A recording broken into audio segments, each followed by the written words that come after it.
আমরা প্রায় স্থায়ী ক্যাম্পাসের জন্য 36 দিন যাবত, আজকে 36 দিন চলে আমরা আন্দোলন করতেছি।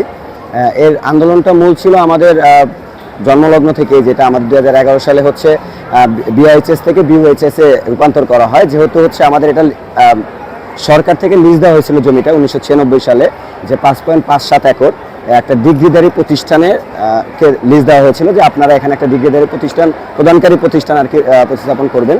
তো শুরুতে আমাদের এখানে Bangladesh institute of health sciences প্রতিষ্ঠা করা হয়, যেটা আসলে ডিগ্রি প্রদান করতে পারে না।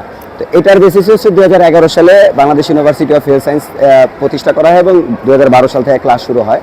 তো শুরু থেকেই হচ্ছে আমরা বলা হচ্ছিল যে যেহেতু আমাদের এটা ইউনিভার্সিটি করা হয়েছে, তো আমাদের নামে জমিটা হস্তান্তর করতে। কিন্তু তারা প্রতিনিয়ত হচ্ছে ওই জিনিসটাকে ঘোরানোর মাধ্যমে ঘোরাচ্ছিল, যে হচ্ছে ওনাদের ইন্টেনশন ছিল যেটা, যে এখানে হচ্ছে একটা মিক্স একটা বিজনেস করা, যেটা হচ্ছে আমার ইউনিভার্সিটির পাশাপাশি তারা অন্যান্য প্রতিষ্ঠানও চালাতে চাচ্ছে। যেটাতে হয় কি, ইউজিসির একটা রুলস থাকে যে হচ্ছে পার্মানেন্ট ক্যাম্পাসে হচ্ছে অন্য কোনো প্রতিষ্ঠান থাকতে পারবে না। তো সেক্ষেত্রে হচ্ছে আমাদের 2018 সাল এবং 2022 সাল দুইবার হচ্ছে নোটিশ প্রদান করা হয়, যে ইউনিভার্সিটি স্থায়ী ক্যাম্পাস হিসেবে এখন পর্যন্ত ইউজিসিতে দেখানো হচ্ছে আমাদের টিনশেড ভবন, অথচ আমাদের নতুন বিল্ডিং যেটা, এটা এখন পর্যন্ত আমরা সেখানে দেখাতে পারছি না। রিজনটা হচ্ছে আমাদের জমি। তো তাদেরকে বারবার বলা হয় যে আমাদের জমিটা আমাদের নামে স্থানান্তর করেন।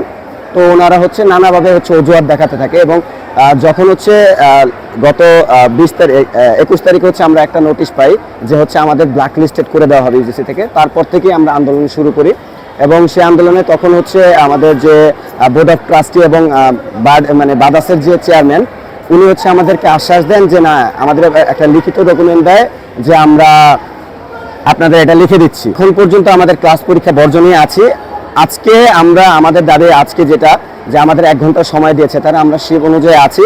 এর ভিতরে যদি তারা আমাদের দাবিটা পূরণ না করে, আমরা আবার রাস্তায় নামতে বাধ্য হবে, এবং আমাদের এই কর্মসূচি যতক্ষণ পর্যন্ত ওনারা না মেনে নেয় ততক্ষণ পর্যন্ত আমাদের চলতে থাকবে।